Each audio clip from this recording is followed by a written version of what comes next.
I'm here with Carmen from Pulse. Hello, Carmen. Hello. Now, let's just get this out of the way. Pulse is not a medical charity. This is something different. Just give us a bit of an overview. What's Pulse all about? Yeah, despite the heartbeat, we are not a medical charity.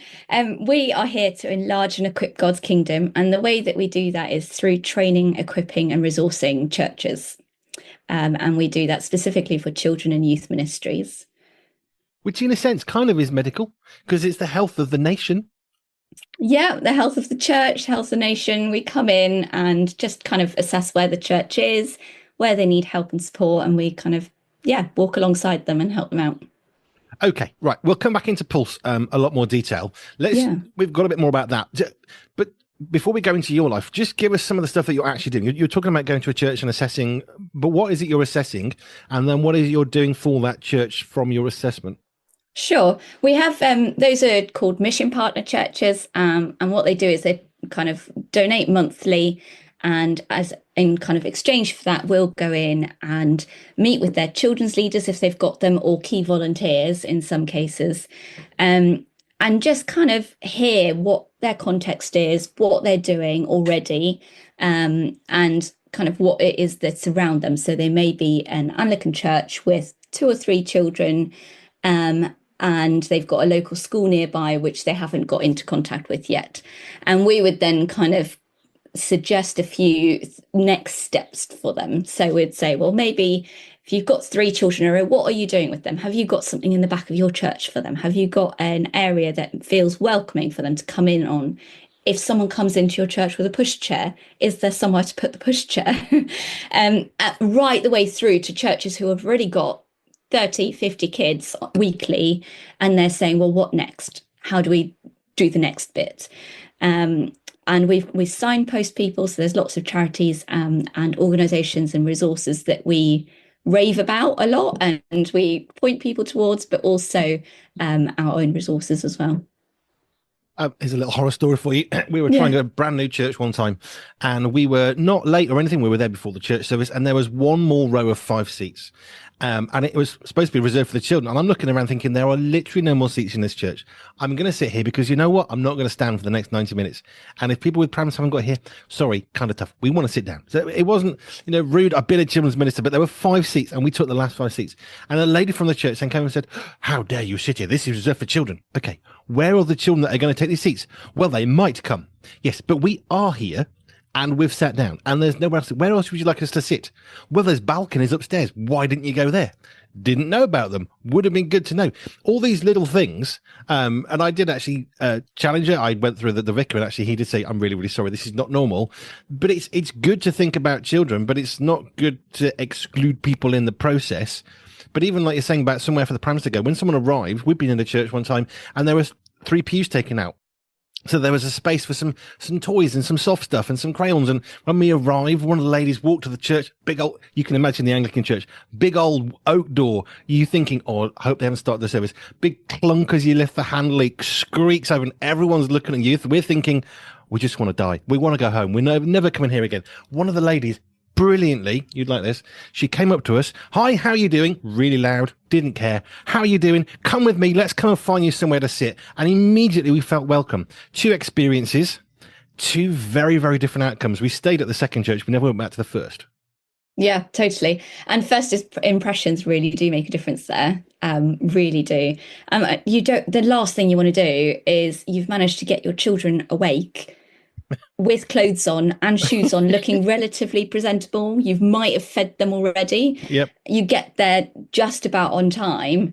The last thing you want to do is fight to get in the door and find somewhere to sit, and then to try and keep them quiet during the service and all of those other things that go along with it. So yeah, and so we kind of help the churches kind of think about those sorts of things, no matter what kind of level they're at. So whether they're at those beginning stages or whether they're thriving and they want to see what the next avenue is, the next goal is. Because we all need support. And even if you've been a parent and it's 20 years ago, you will have forgotten some of the stuff that you used to have to face. Like you say, if you can get your children out the door with a matching pair of shoes, could be an accomplishment. A pair of shoes on their feet if they never want to wear shoes and socks.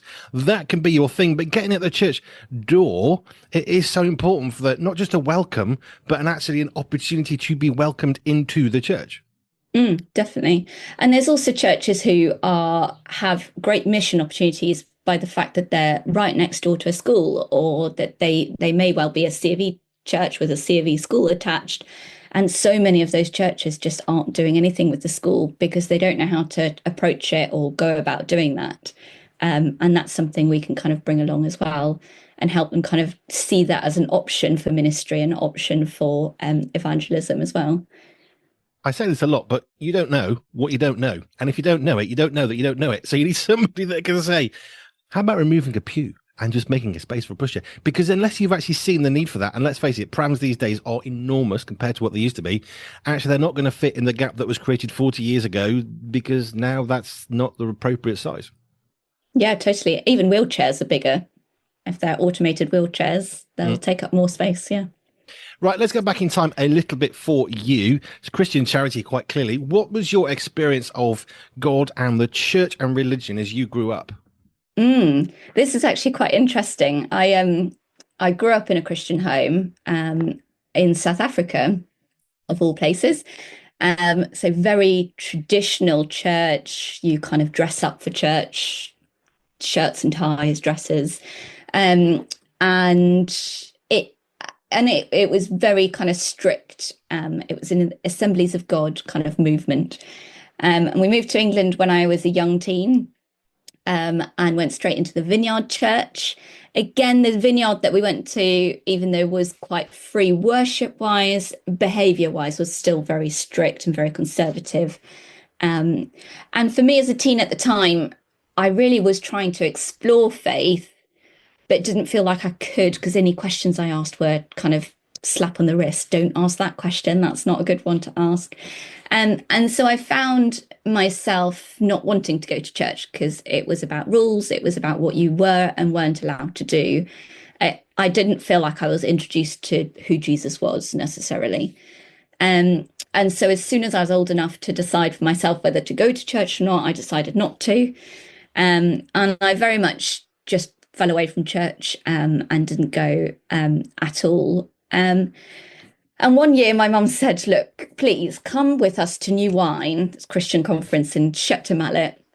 She said, come with us. You don't need to come to the talks or anything. Why don't you just do the kids' work? You can then get a free ticket, just go along, have a laugh, and then that'll be it. Just humour us. And so I said, all right, I'll do that. So I went and did the kind of, I think it was like the 5 to 7 year olds or whatever it was. And while I was there, God kind of did a thing and started, kind of really working in my heart. I found that there was certain worship songs that were being sung that just broke me, and I would just sit there sobbing. And the couple who were leading the children's ministry for that week came to me near the end of the week, and they said, look, we'd love you to come to our church and do an internship and kind of give up a year of your life, come and serve with the children's ministry, have a feel for what it's like. And if you don't like it, that's fine. If you do, great. And I went home, and I like, this is what New Wine's kind of like the first week of August kind of time. I went home and I said to my mum, I think that might be something I want to do. I wasn't doing anything else. I was working full time for a fashion company. And she said, well, why don't you do it? So we were living in Salisbury. These people were in Somerset. And I said, well, all right then. So by the end of August, so that's 2-3 weeks, I had moved all my stuff to Weston-super-Mare in Somerset and moved in with these people that I had met for a week. And started the internship, and I feel like children's ministry and that kind of stream has kind of snowballed since then. It's really interesting. New Wine, for people who haven't been, I have never actually been. I've known of it for a very long time. I know it's moved from where it had been located. Everyone got really upset because how dare you move? And it's moved. People don't like change, right? It's just life. Change is good. But then you find yourself at New Wine. So your mum basically said, just come, free ticket. How did you find New Wine? You've talked about some of the songs that really changed you, but how did you find God was really switching your heart from not interested to, do you know what? This is something that's, I suppose, personal. Is that where you went? Yeah, I think so. I think it suddenly wasn't about rules. A lot of the teaching that they were doing with the children was about introducing them to Jesus, this person of Jesus, and getting them to have a personal relationship with him and talk to him. And that, I think, really spoke to me. I kind of had never really had the idea that you could talk to Jesus like that you could meet this person that can impact your life. And it wasn't this deity kind of up there somewhere telling you what to do. So I think by the end of that week, I feel like I had met Jesus. And I think he had started working in my heart and changing things. Yeah.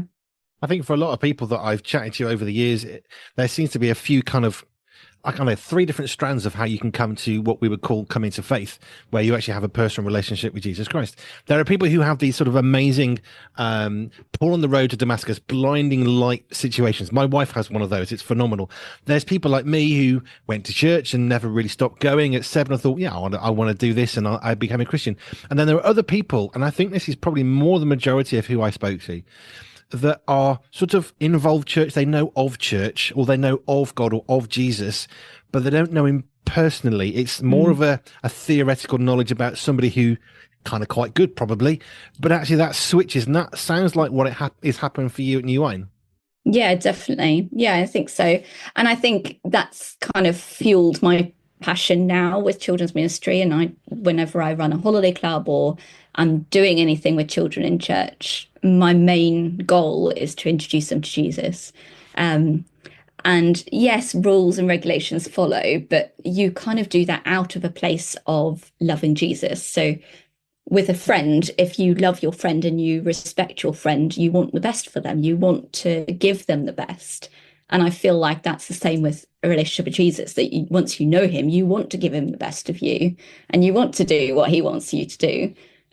So it's not then about a rule, it's more about a relationship. So I'm guessing if you've made these switches, you're probably early 20s when you've gone to do this internship. Is that about right? I was about 19. 19. Yeah. Okay. Nearly early 20s. It's the next Yeah.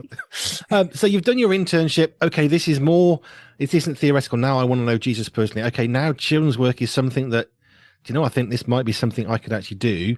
How did you then make that switch from working full time, nice steady job, steady income, I'm guessing, to internship, probably not a lot of money, maybe pocket money. And then what's the next stage for you? Yes, I started cleaning for people to get a bit of money.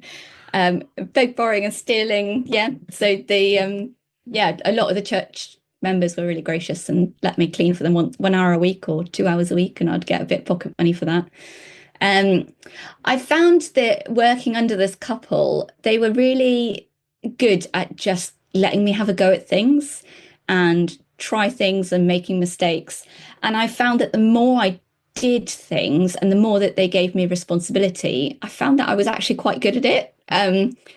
Completely by accident. It wasn't my training, or anything like that. I had kind of post-college trained as a chef and then worked on a farm. So very different things. And then suddenly in children's ministry. I remember the first time they handed me a microphone to lead from the front, my hand was shaking like a leaf with this microphone, and you could hear my voice shaking. And now I wouldn't bat an eyelid to talking in front of 500, 600 children with a microphone. So yeah, I think I found that it just kind of clicked, that something just happened, that I'd almost just found my calling. But that couple gave you opportunities not just to try, but from what you're saying, that to make mistakes, because the thing is, we learn best by making mistakes. carefully, righteously, yes, rightfully, not giving people too much, responsibility when they can't handle it, because then they wouldn't want to try anything more anyway. Actually, forget any damage that might come back. It's about the personal's growth.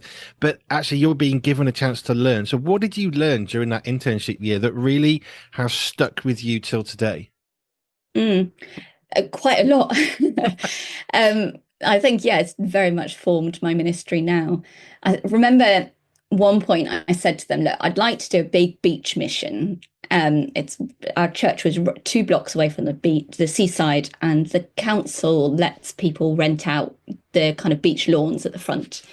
I said, look, I want to hire bouncy castles, I want gazebos, I want like craft stalls, I want a stage with like music and like a gospel message, like big beach mission. I'm 20 at this point. And I said, I need 2 grand to do it. And they were like, yeah, all right then.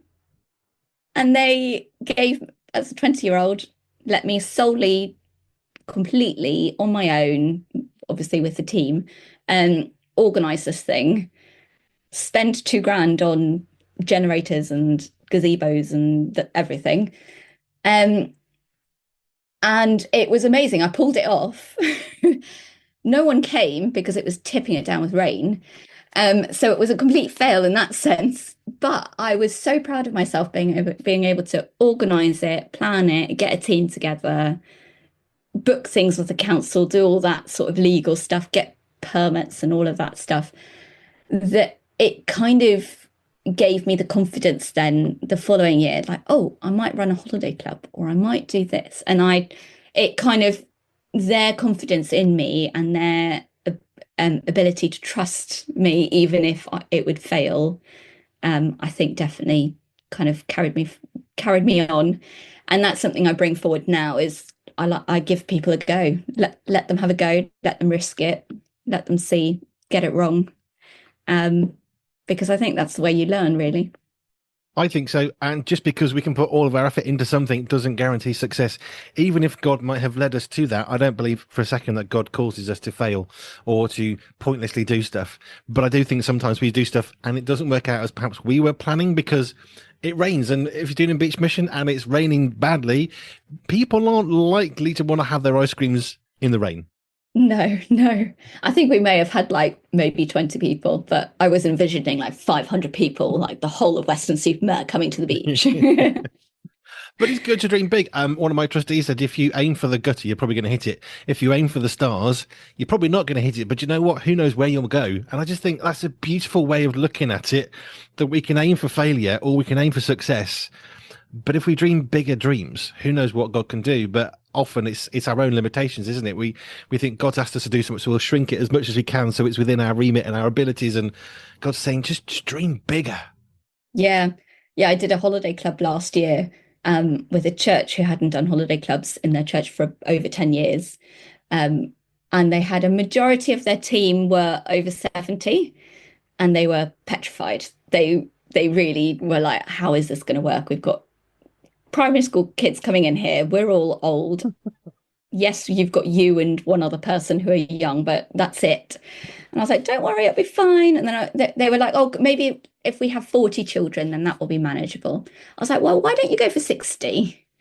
Your building's big enough for 60. We can manage 60. And they're like, what? We can't do 60 children. I was like, no, I think you can. And I'm like, all right. And they kind of gritted their teeth and kind of crossed everything and hoped for the best. And it was so beautiful and so calm and so lovely, the holiday club. The kids had a great time, and the mostly retired teachers kind of left feeling energized from it rather than completely drained and knackered. And I think for them, they realized, actually, like, we can do this. We can do more than we think we can. And we're doing it again this Easter, doing one with the same church again. And loads of those old ladies have come back and said, no, I want to serve on team again. How many kids are we going to have this time? Can we have 80 this time? So it's really exciting to see that and kind of see them going, oh, actually, no, we can do it. Give it a go and it will happen. I've quoted this once, twice. Gavin Calver was at a church one time. He was the head of Evangelical Alliance. And he was talking to some of the older ladies in the church. And they're saying, what can we possibly have to do? with the teenagers, because he was talking about that. So how can we possibly link with them and talk with them? We're completely different. There's 60, 70 years difference. And he said, well, here's something you have in common. You can talk about puberty with them. And they were a bit, okay. But it was a really good point, because actually it was a part of realistic of life. I don't know how they felt about that. It's a bit of a, that's a subject we don't talk about. But you know what? That church, I think, went on to do some stuff, was the whole point of what he was saying, that there's always a ways to engage with people. And I love the fact that these older folk were saying, too old, I'm too old for this. But you know what? You don't have to be young to work with children, which is a brilliant example of that. Yeah, totally. Yeah, and I get it a lot. People say, "Oh, well, I don't have enough energy to do the children." I'm like, "Well, I think you might." Depends how you Let's do have it. a go. Yeah, let's have a go and see. Right, so we've got an apprentice, we've got Holiday Club, we've got Western Supermare. Where did your life take you from there? Because we're still early 20s. Yeah, still early 20s. I the couple who had trained me and kind of taken me through all of that training had decided to move back to Australia, where they're from. So they kind of packed up and headed off. And the church said to me, "Look, would you like to have a job for the church, with the church?" And I was like, "Well, yes, but I don't want to do work full time. I was working part time in a school, and I wanted to keep hold of that job. There was quite a good relationship with the school and the church, and it was a good link. So I wanted to keep hold of that. And I said, well, I can do part time. Why don't I do children's outreach, and you employ a children's leader to do the Sunday and kind of internal church things?" And I said, well, deal. So I started as the outreach leader, and we did some after school clubs with the school that I was working in.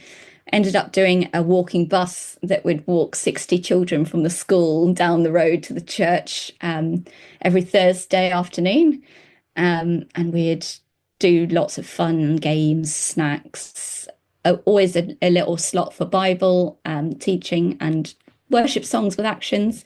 And that was like the highlight of my week. I absolutely loved it. It was the best thing.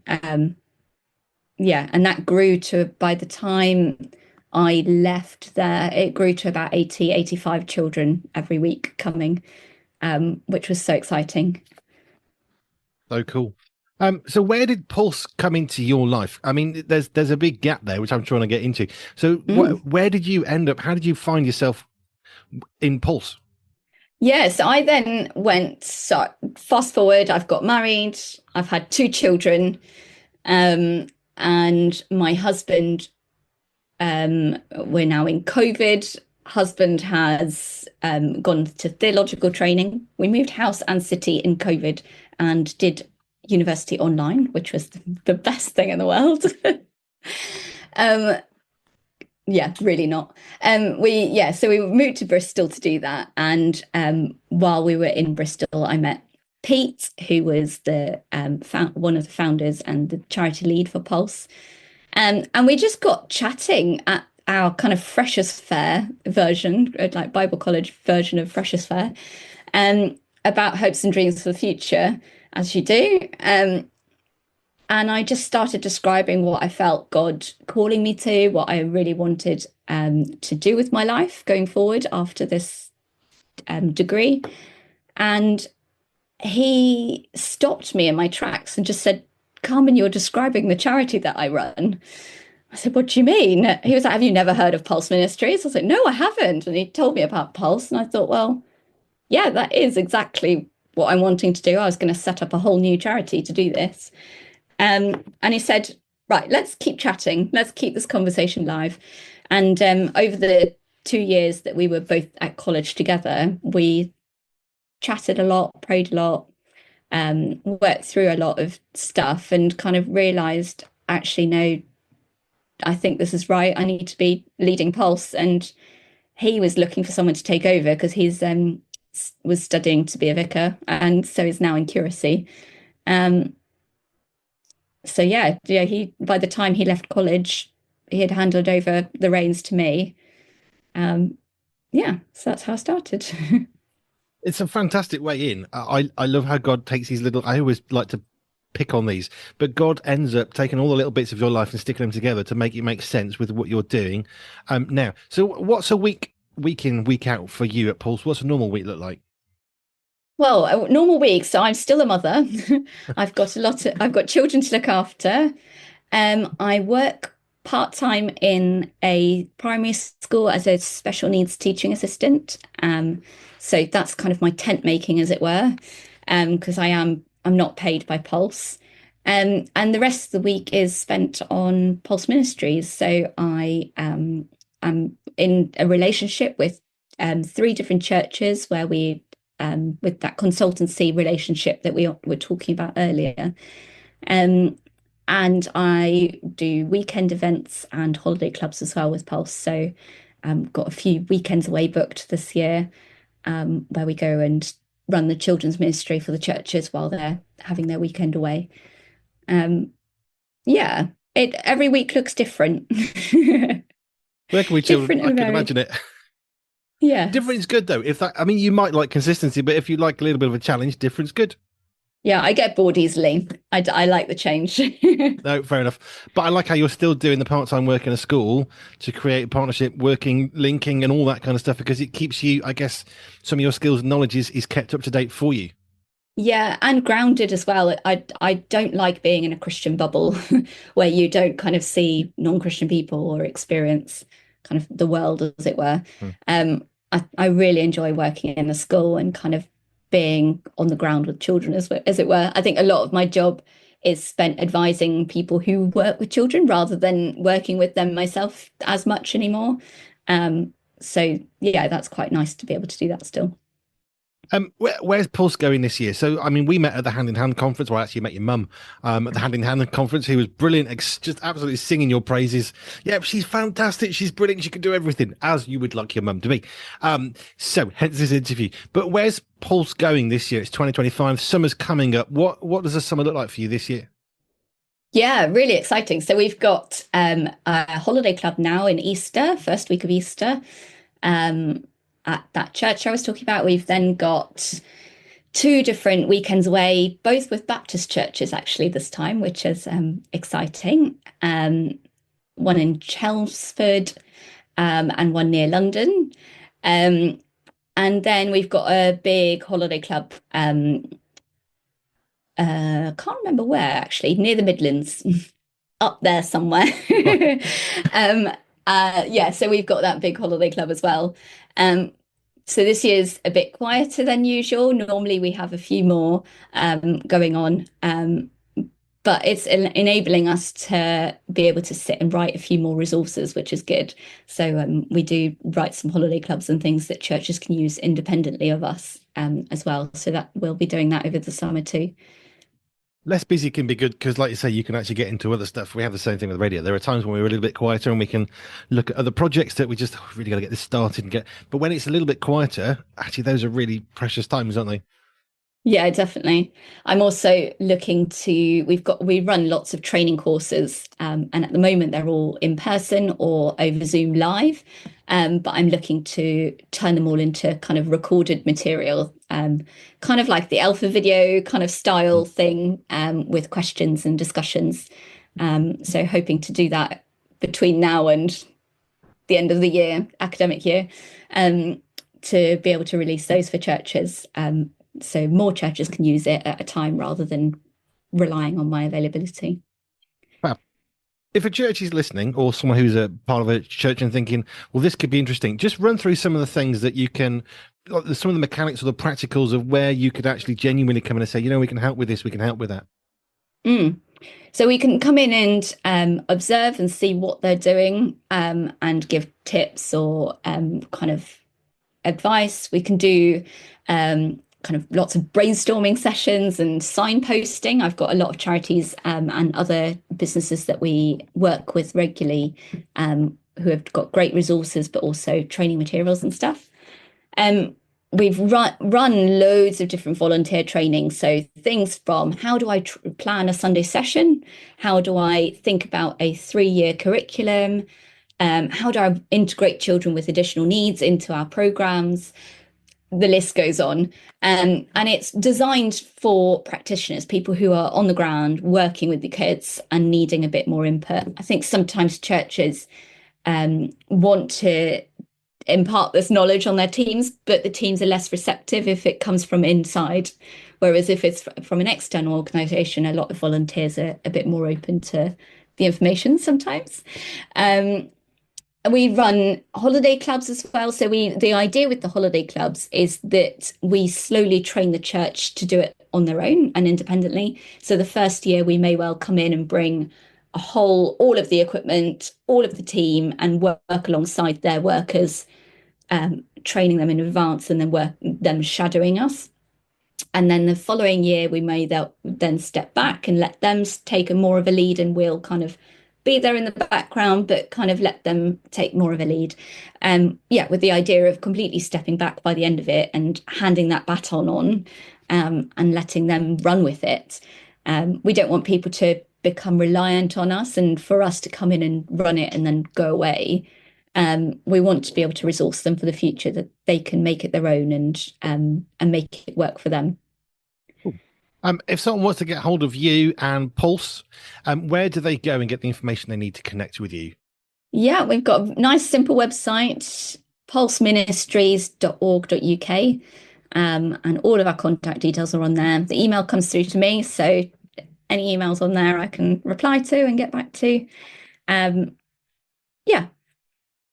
pulseministries.org.uk. Thank you. I knew of Pulse from many, many years ago, right from its when it was really being conceived in Wolverhampton. So I got to see some of the stuff back then. So it was great to sort of see the Pulse banner. I didn't know anything of it because I've not kept track of it, but it was nice to see the Pulse banner hand in hand and come and say hi. So thank you, Carmen, for your time. And hopefully people come and connect to you in some way if they need some help in their church with their children's work or their approach or training. pulseministries.org.uk. Carmen, thank you. Thank you very much. Here at Pure 24/7 Radio, we have had the privilege of speaking to some amazing people with amazing stories. Now, what about, I thought I'd go a bit further, what about goat and sheep's milk? Yes. Becoming quite popular.